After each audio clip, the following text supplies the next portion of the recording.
Hello everybody, I'm George from Ireland, and just in case you think I'm never in Ireland, well here I am in Daniel, County Kerry. So this is the horse-drawn coach of Daniel O Connell, and you see that figure, I suppose she's Hibernia with the harp, the Irish wolfhound, the Irish round tower in the background. So these are obviously emblematic of the Emerald Isle. So he was in prison for, what was it, sedition, given a 12-month sentence, held at Richmond Prison, Dublin, and then released after only 3 months because there was such uproar at his detention. And he'd said that the Act of Union was a nullity, was not morally or legally binding on Ireland. He said, he argued for its unconstitutionality, and he said, that the previous Irish Parliament did not have the legal power to dissolve itself. Derry Nunn House, his house in Kerry, he had a house on Merrion Square in Dublin, and he had also had a house in London, opposite Brown's Hotel. So he successfully got Catholic emancipation, legal equality for the Catholic majority in 1829, and so that only at that point was he able to enter the British Parliament. And then he set up the Repeal Association, for sometimes known as the Loyal National Repeal Association, using slogans like Erin Go Braw, as in Ireland forever, Ireland for the Irish. But even God Save the Queen, to say that, okay, we want a separate Irish Parliament, we have some sort of political connection with Great Britain, we don't want a republic. He abhorred republicanism. Remember that virtually every country in the world had a monarchy at the time, and he associated republics with anarchy and tyranny. And he saw in the French Revolution that usually revolutions end up producing a regime worse than the one that they overthrew. So he didn't want this endless bloodletting. He'd been horrified by 1798, and indeed he'd joined the militia in Dublin. So he was willing to fight. That's something that's sort of airbrushed out of history. He indeed had been called to the bar a month before the 1798 rising, when obviously being called to the bar involved an oath to the King of Ireland, George III. So the repeal movement was gathering pace. There was Catholic rent, encouraging everybody to donate a penny from each household that almost everyone could afford, and to vote for candidates, Protestant candidates initially, those who committed to Catholic emancipation in the 1820s. And then he himself stood in 1828 in the Clare by-election, finally took his seat the third time when Catholic emancipation was brought out. But after 1829, Catholic emancipation had been achieved. It was repeal of the Act of Union, which he never achieved. So, and in 1843, he declared that would be the year of repeal. That didn't happen. He was aghast at the Act of Union, which was passed in 1801 and took effect on New Year's Day. Passed in 1800, took effect on New Year's Day, 1801. So he organised these mass meetings. So he got ordinary people involved in politics. Politics had been something for the elite up until that time, and he's said to have addressed 1 million people at Tara Hill, where high kings had previously crowned. There was increasing consciousness of our Gaelic past, partly because of his friend Thomas Moore, the poet, writing about it. Anyway, and then the big meeting scheduled for the 8th of October 1843 at Clontarf. Then that was just north of Dublin, but that was called off because the government banned it, and he wanted to avoid bloodshed. And he said this is actually play into the hands of our foes, found guilty of seditious conspiracy. That Richmond prison where he was held in, it was then renamed Beggars Bush Barracks. It's now part of a university these days. It still stands on the Grand Canal in Dublin, as in south of the Liffey. So he used to come back here to Derry Nunn House in September and October, have some repose here. His wife and daughters like to stay in Dublin. His son came back with him. So he pleaded cases as a barrister all over the country. He himself been on trial in the Four Courts in 1844, and he spoke in his own defence, not hiring a barrister. So he earned good fees as a barrister, but he was not good with money. He was known for his liberality and in his high spending ways. What was I going to say? So various people like Charles Gavin Duffy, who became prominent in Home Rule politics later, was in prison with others like Thomas Steele, Richard Barrett, John Gray, and T.M. Ray.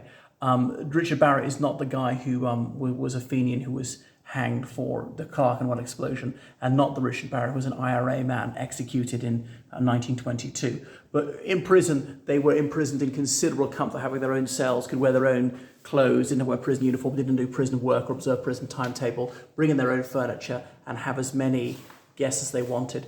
So they were freed in September 1844 when the House of Lords, this is the highest court of the United Kingdom, declared that their convictions to be unsafe.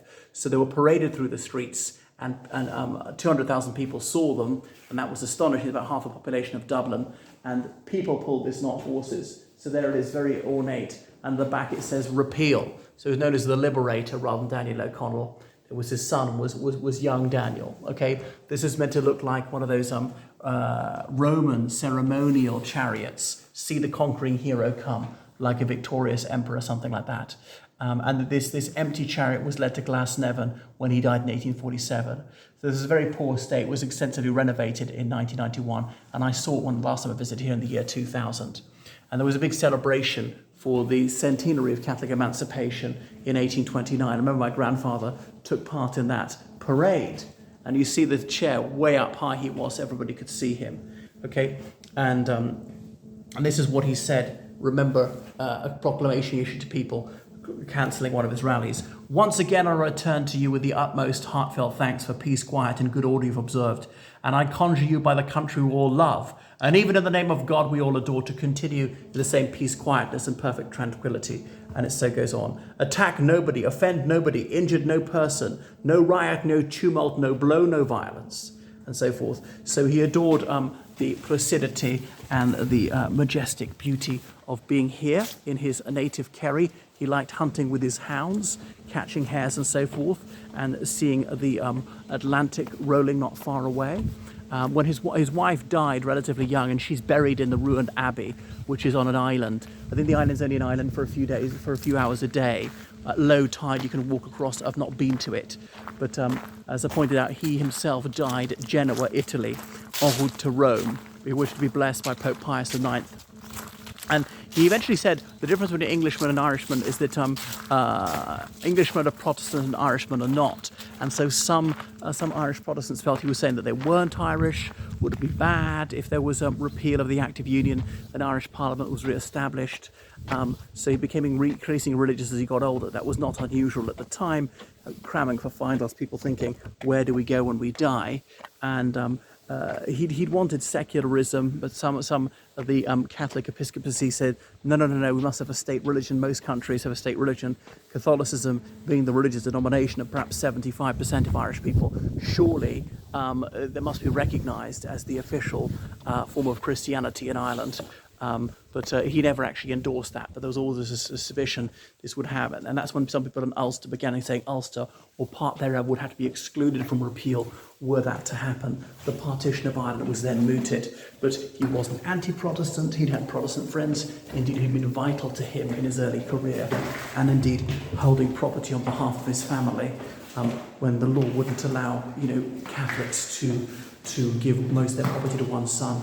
He'd inherit this from his childless nephew, Maurice Hunting Cap O'Connell. And this is how conservative they were. One of his uncles was in the Irish Brigade in the French army. Okay, so look at this. Here's the chapel he had built. Okay, and a memorial to Elizabeth Mary, friend and one of his daughters. So 4 of his sons, his 4 surviving sons, they all went into politics after him, all elected to the Parliament of the United Kingdom. And you can see Stations of the Cross. See the 6 candles it should be? Why don't I see 4 candles? Catholic Church, we always have 6 candles on the altar. Anglican ones always have 2, okay? And the crucifix, the image of Jesus on the cross up high. So he worshipped here on a daily basis. And look, the Stations of the Cross, okay? Is that the arrest of Jesus? Anyway, so thank you so much for watching my video. I very much recommend you come here.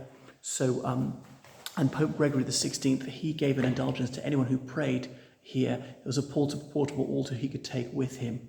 So there was Ahamore Abbey on the coast here, on that little islet that is ruined, and that's where his good wife is buried. So he became much more religious after 1816. His wife was zealously religious. Right. Anyway, thank you so much for watching my channel. Make sure you subscribe on Patreon, donate on PayPal, georgecallahan79@gmail.com. Toodaloo, everyone. Goodbye from Derry Nile House.